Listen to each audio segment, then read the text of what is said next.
Alright, June 3rd, I'm gonna show you guys the choke cherry line, which is this row all the way down there. So here I'm gonna show what some of them are doing. That one's decent. So some of them are doing some of this. Still green leaves, but they're a little spotchy. This guy growing really well. So all the way down, like I said, up there comes downhill, downhill. This is all sandy, sandy, sandy, sandy, sandy. And these ones that are growing in the sandy area are decent up until about here, where it turns into a more compacted clay style. But this was also used as a alfalfa grass mix, as you can see. So all of these ones ain't doing so hot. Even the ponderosa pine and the junipers, rough start. So here's where it stops, because here they're all just boom, dying, dead. In my eyes, they're dead. And one of my friends had said, "Oh no, just give them a few weeks." So I'm going to, but this little guy has a green leaf on it. This guy's dead. This guy's dead. This guy has a few green leaves on it. Still wilting. So I'm real curious to see how the compost tea does. Now these two were dead during transplant in my eyes. They still had a good root system, but there's nothing coming out of them. Nothing at all. No buds, no nothing. Now over the next few weeks I will be logging all of these and putting it into a spreadsheet. Height, I'll take a week 3 picture. I don't know, it's been a few weeks since the choke cherries have been in and the native plums. So that's the second part to this video. This is video part 3, June 2nd.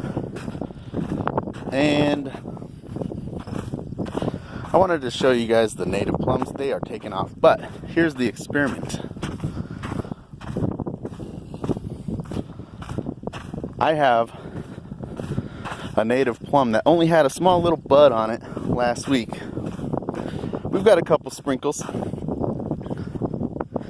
But now he's starting to bud out. Look at that guy, huh? Look at that guy. Huh? He's looking good. Looking good. So, most of these guys are doing really good without any intervention. Of course, there's a couple decent reasons for sure. They have their own wind protection. If you notice, the grass has been this high for a few weeks. I planted these guys 3 weeks ago. They're doing great. Some of them, well, I'd say about 10% are already above the rabbit guards now with good growth. So this guy is taking off like crazy, doing amazing. So I'm going to compare this guy. I'm not going to run any compost tea on this guy. Not that I want to deprave him, but for the next 2 weeks, I'm going to see that other guy versus this guy and see how they're doing. Comparatively speaking, compost tea on a weak one versus no compost tea on a strong one, and let's see who wins. Not who wins, but you know, I'll see what's going on. And of course, these guys are just monsters. They're taking off like it's nobody's business. Already out of the rabbit guard. I'm getting really good vertical growth. Every last one of these guys has grown about 4 inches. Easy, easy. This guy when he first started was like right here. He's taken off, just absolutely taken off. That's at least 7 inches. a vertical growth, 8. Now this guy was actually chewed on by a rabbit, and if I can ever figure it out how to post a picture in the video, I will. But I'll also take a picture of this guy. When I first planted him, looked great. Then we had some wet, heavy snow. Totally destroyed the leaves. I thought he was gonna die because he was the best looking one in the bunch. Then the rabbit chewed him up after that.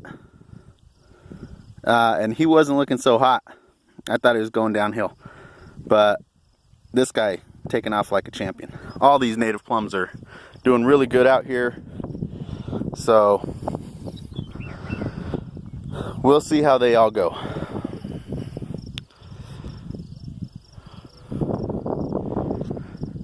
And I'm very curious to see how these junipers do, as a couple of them are very stressed in one way or the other. At least 8 of them are. Out of the, I don't know, 30 I got over here. Yeah, 30. So, alright, until zombie apocalypse.